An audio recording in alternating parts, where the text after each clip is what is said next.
It reads, which expression is a factor of 21x squared plus 13x minus 20? First thing that we do is we're going to open up our decimals calculator and we're going to type this one in. So we have 21x squared plus 13x minus 20. And we're going to open it up. So right here we have a graph that this equation gave us. So we need to understand what are factors. Basically, factors is where they cross right here on the x-axis.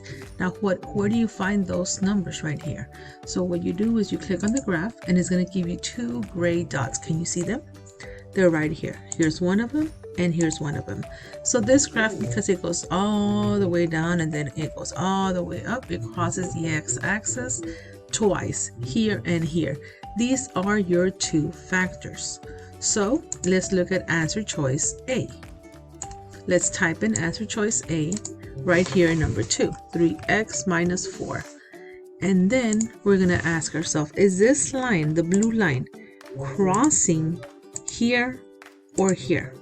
No, it's not. It's crossing right here on the side. So you know what? That one, it is not my answer. So let me try the next one. 7x minus 5.